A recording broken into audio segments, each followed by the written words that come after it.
안녕하세요. 오늘의 사연입니다. 구독과 좋아요 한 번씩 부탁드릴게요. 바로 사연 시작하겠습니다. 제 이름은 김혜연이고 30세입니다. 동갑내기 남편 박채훈과 함께 아파트에 살고 있어요. 제 눈은 지금은 전혀 보이지 않아요. 지금은 이라고 쓴 이유는 예전에는 잘 보였어요.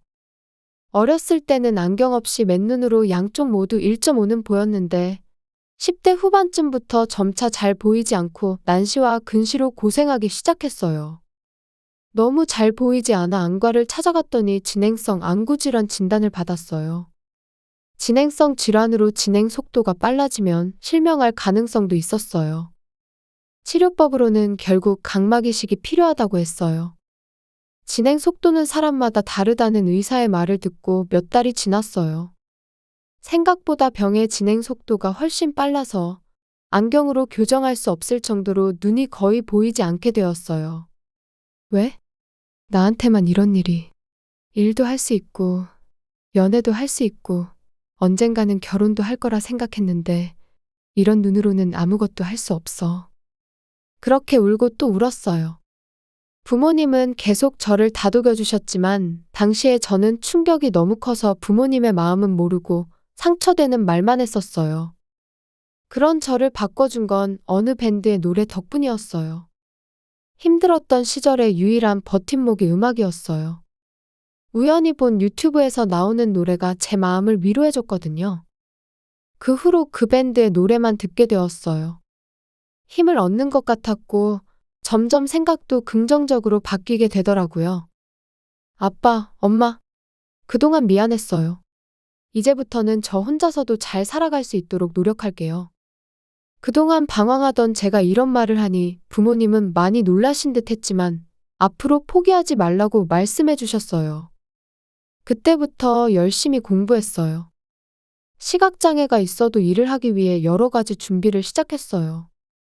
그리고 제 마음을 어루만져준 밴드의 공연도 보러 다녔어요. 눈이 보이지 않아도 음악은 즐길 수 있잖아요. 그 공연장에서 지금의 남편을 만났어요. 공연을 마치고 돌아가는 길에 저는 흰 지팡이를 짚고 공연장을 나가려고 했어요. 그런데 작은 단차를 발견하지 못하고 넘어질 뻔한 거예요. 그때 누군가가 넘어지기 직전에 저를 붙잡아 주셨어요. 순간적으로 무슨 일이 일어났는지 알 수 없었지만 어쨌든 저는 넘어지지 않았어요. 도와주신 분에게 고맙습니다. 덕분에 넘어지지 않았어요. 라고 감사 인사를 전하자. 아닙니다. 괜찮으세요? 괜찮아요.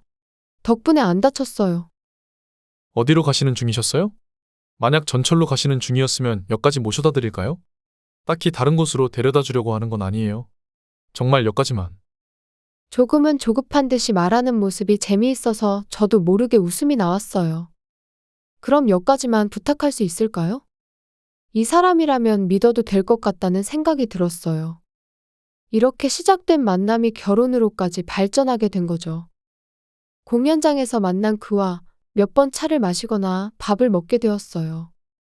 제 눈에 대해 가장 먼저 설명해 줬어요. 지금은 각막 이식을 기다리고 있다는 것도요.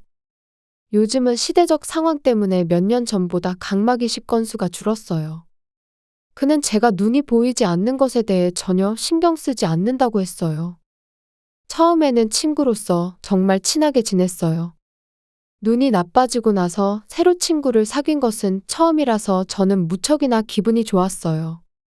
게다가 친구로서 만나다가 그가 사귀자고 고백을 했어요. 저는 눈이 보이지 않게 된 후 연애는 불가능할 거라고 생각하고 포기하고 있었거든요. 직장을 구한 것만으로도 감사하고 좋아하는 밴드의 라이브에 갈 수 있는 것만으로도 행복한 삶을 살고 있다고 생각했어요. 그런데 고백을 받다니. 저기, 나는 눈이 안 보이잖아. 그래도 괜찮아? 저는 이 질문을 여러 번 했어요. 그때마다 그는 그런 거 신경 안 써. 오히려 각막 이식 수술 차례가 돼서 눈이 보이게 되었을 때 내 얼굴을 보고 실망하지 않을까 그런 생각만 하고 있어. 라며 농담을 섞어가며 제 마음을 가볍게 해주었어요. 그렇게 우리는 사귀기 시작했어요. 남자친구의 부모님은 그가 어렸을 때 이혼하고 어머니와 둘이서 살아왔다고 해요. 그래서 어머니에게 인사를 드리러 가기로 했어요. 무슨 말을 들을까? 만약 사귀는 것조차 반대하면 어쩌지?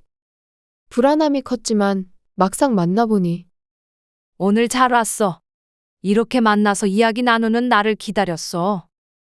표정은 볼 수 없었지만 목소리만 들어도 나쁜 사람은 아니라는 걸 느낄 수 있었어요. 첫인상처럼 친절하고 상냥하고 제 이야기도 잘 들어주시고 정말 좋은 사람이었어요. 이런 사람들이 있구나. 저는 언젠가는 이 사람들의 가족이 될 수 있을 것 같다는 생각이 들었어요. 그리고 마침내 그의 프로포즈를 받았어요. 저는 그 자리에서 울음을 터뜨릴 정도로 기뻤어요. 이런 저를 좋아해주고 결혼해준다는 게 기적과 같은 일이죠. 앞으로 어떤 일이 있어도 평생 행복하게 해줄게. 라는 프로포즈 말은 아무리 나이가 들어도 잊지 못할 것 같아요. 부모님은 결혼을 찬성해 주셨고 매우 기뻐하셨어요. 다만 남자친구 어머니는 결혼을 좀 더 늦게 해도 되지 않겠냐고 하셨어요. 그 이유는 각막 이식을 기다렸다가 시력을 회복한 후에 해도 되지 않겠느냐는 것이었죠. 물론 이식의 순서는 반드시 오기 마련이에요. 눈이 보이게 된다면 남자친구의 부담이 많이 줄어들 거라고 했어요. 저도 맞는 말이라고 생각해요. 결혼하고 아이가 생긴다면 주변의 도움이 필요하겠지요. 남자친구가 힘들게 뻔히 보였어요. 그 말을 듣고 결혼이 싫은 건 아니지만 시기를 늦춰도 괜찮지 않을까? 남자친구와 여러 번 이야기를 나눴어요.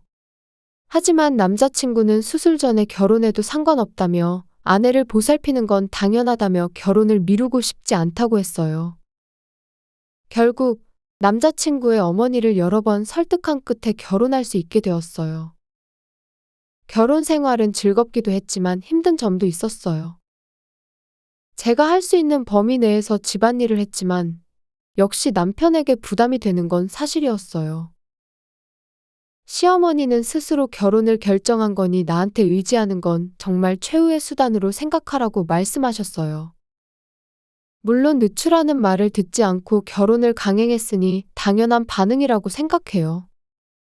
분명 시어머니는 좋은 분이시지만 그런 부분에 대해서는 상당히 엄격하신 것 같았어요. 휴일에 놀러 오시면 네 남편한테만 집안일 시키지 말고 너도 좀 해. 커피 타는 것 정도는 할 수 있잖아. 라고 말하면서 남편을 앉혀놓고 저에게 커피 심부름을 시키세요. 시어머니가 이것저것 해보게 하려고 그렇게 말씀하신다는 것도 알아요. 그래서 할 수 있는 한도 내에서 커피를 준비했어요. 커피를 준비하고 나면 그 후 거실로 옮기는 건 남편에게 부탁해요. 단순히 시집살이가 아니라 정말 제가 하나씩 해보도록 자신감을 불어넣어주는 거라 생각해요. 그렇게 조금씩 할 수 있는 일이 많아지던 어느 날, 드디어 제 각막 이식 수술 차례가 되었어요. 그 소식을 듣고 남편과 부둥켜 안고 기뻐했어요. 이제 남편의 얼굴도 볼 수 있게 된 거죠. 남편의 부담도 줄어들 거고, 이제 아이도 키울 수 있어요. 하고 싶은 일들이 마구마구 생각났어요. 저는 초조한 마음으로 수술 날짜를 기다렸어요. 그런데 남편은 날이 갈수록 조금씩 기운이 없어지는 거예요. 여보, 요즘 왜 그래? 목소리가 안 좋아 보이는데 무슨 일 있어? 아니야, 그냥 일 때문에 좀 피곤한 거니까 신경 쓰지 마. 라며 사실대로 말해주지 않아요. 왜 그럴까? 남편의 태도와 목소리 톤의 변화에 저도 조금 불안해지기 시작했어요. 그러고 있는 사이에 수술 당일이 되었어요. 저는 여러 사람들의 응원을 받으며 수술실로 향했어요. 다행히 수술은 성공적으로 끝났어요. 이제 붕대만 풀면 앞을 볼 수 있어요. 이제 며칠만 참으면 되네. 그리고 붕대를 뗄 수 있는 날이 되었어요. 희미하게 무언가가 보여요. 조금 지나니 점점 더 선명하게 사물이 보이기 시작했어요. 정말 오랜만에 보이는 세상. 아직은 흐릿하지만 앞을 볼 수 있다는 게 기뻤어요. 그리고 남편이 말을 걸어왔어요. 드디어 보이는구나. 그곳에 있던 건 처음 보는 남편이었어요. 그런데 어딘지 모르게 낯익은 얼굴이었어요. 저는 그 낯익은 얼굴에 정체가 떠올라 덜덜 떨렸어요. 그 떨림의 정체는 바로 두려움이었어요. 왜냐하면 남편의 정체는 어렸을 때 갑자기 제 앞에서 사라져버린 어린 시절 친구였기 때문이에요. 어릴 적 친구라고 하면 모두 좋은 쪽으로 생각하겠지만 남편은 저를 괴롭히던 사람이었어요. 심하게 괴롭힌 건 아니었지만 저를 괴롭혔었다는 사실은 변함없어요. 왜? 나를 괴롭혔던 너가 도대체 왜? 남편이 말을 꺼내기도 전에 어머니가 먼저 입을 열었어요. 채웅이한테 너를 부탁한 건 바로 나였어. 엄마, 그게 무슨 말이야? 전혀 이해가 안 돼. 몸의 떨림은 조금 가라앉았지만 그 대신 분노가 치밀어 올랐어요. 엄마, 무슨 일인지 제대로 설명해줘. 제가 눈이 보이지 않고 방황하던 시기에 어머니는 언제까지나 이대로 지내게 할 수 없다는 생각을 계속하고 있었대요. 그러던 중 우연히 길에서 남편을 만난 거죠.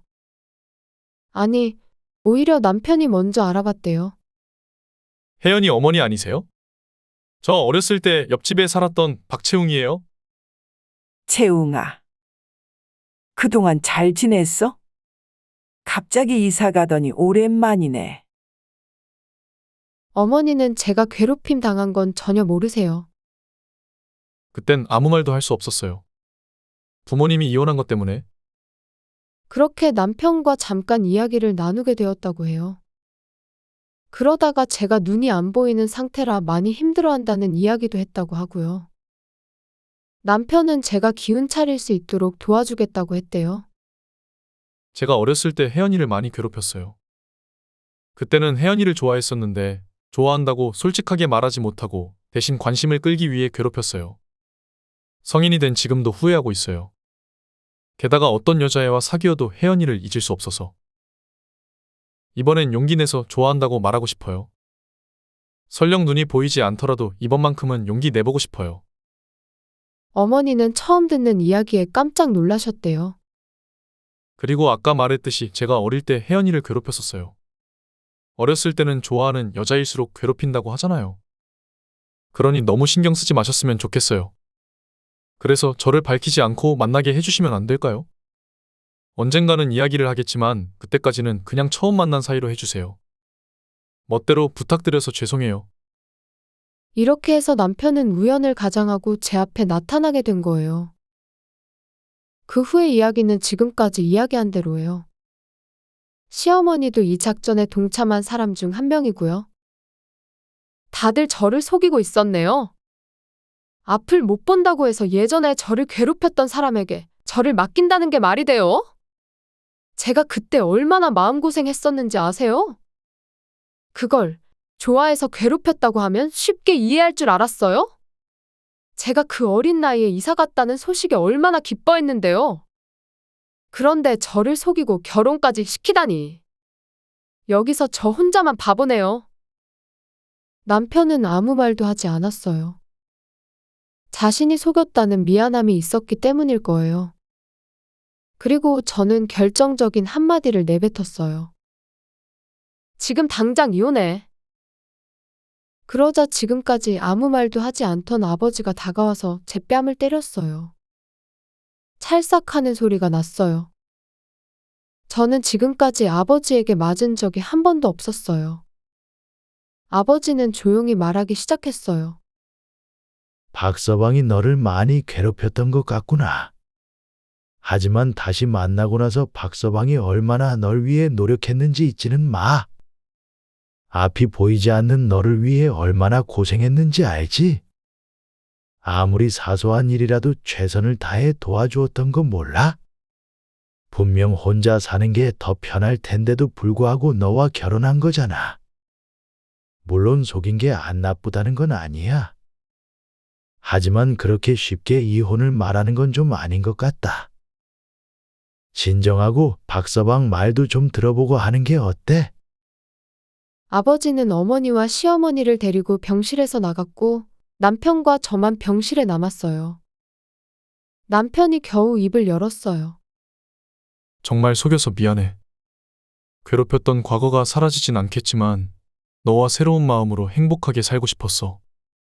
그게 내 진심이었으니까. 내가 속인 건 사실이니 이혼하길 원하면 따르도록 할게. 남편은 슬픈 표정으로 말했어요. 눈이 보이면 남편의 웃는 얼굴을 볼 수 있을 거라고 생각했는데 이런 얼굴을 보려고 했던 건 아니었는데 복잡한 감정이 느껴졌어요. 이런 마음이 든다는 건 내가 남편을 용서했다는 뜻인가? 저는 스스로에게 물어봤어요. 내가 이혼 신고서 받아올게. 이런 건 빠르면 빠를수록 좋잖아. 남편은 이제 저와의 결혼 생활을 그만두려는 것 같았어요. 아직 마음 정리가 되지 않았는데. 잠깐만. 조금만 더 시간을 줘. 남편은 제 말에 따라 잠시 기다려줬어요. 예전에 처음 만났다고 생각한 날, 아니, 오랜만에 재회한 날. 그때부터 남편은 항상 제게 힘이 돼주고, 어떤 상황에서도 저를 위해주고, 싫다는 말 한마디 없이 곁에 있어줬어요. 가만히 생각해보니 앞으로의 인생에서 남편이 없는 건 더 상상할 수 없을 것 같다는 생각이 들었어요. 어린 시절의 일을 완전히 잊거나 용서할 수는 없을 것 같지만 그보다 남편은 저를 위해 많은 걸 해줬어요. 그렇게 생각하니 이혼을 외쳤던 저 자신이 왠지 부끄러워졌어요. 남편의 슬픈 표정을 보는 건 눈을 떠서 하고 싶은 일에 없었던 거였거든요. 저는 남편에게 앞으로 평생 나를 행복하게 해줄 거지? 당연하지. 평생 행복하게 해주겠다고 했잖아. 그 약속 꼭 지킬게. 저는 결국 과거의 남편을 용서할 수는 없지만 그보다 앞으로의 우리의 행복한 삶을 우선하기로 했어요. 가족 모두가 저를 속인 것도 용서할 생각이 없었지만 저 자신을 위해서 마음에 어느 정도 묻기로 했어요. 그리고 눈이 보이면 하고 싶은 일 중 하나였던 이세에 대해서도 생각하게 되었고 임신도 시도했어요. 그리고 둘 다 몸은 건강해서인지 의외로 빨리 뱃속에 천사가 생겼어요. 앞으로 우리 세 가족이 계속 행복했으면 좋겠네요. 시청해주셔서 감사합니다. 그럼 다음 영상에서 다시 뵙겠습니다.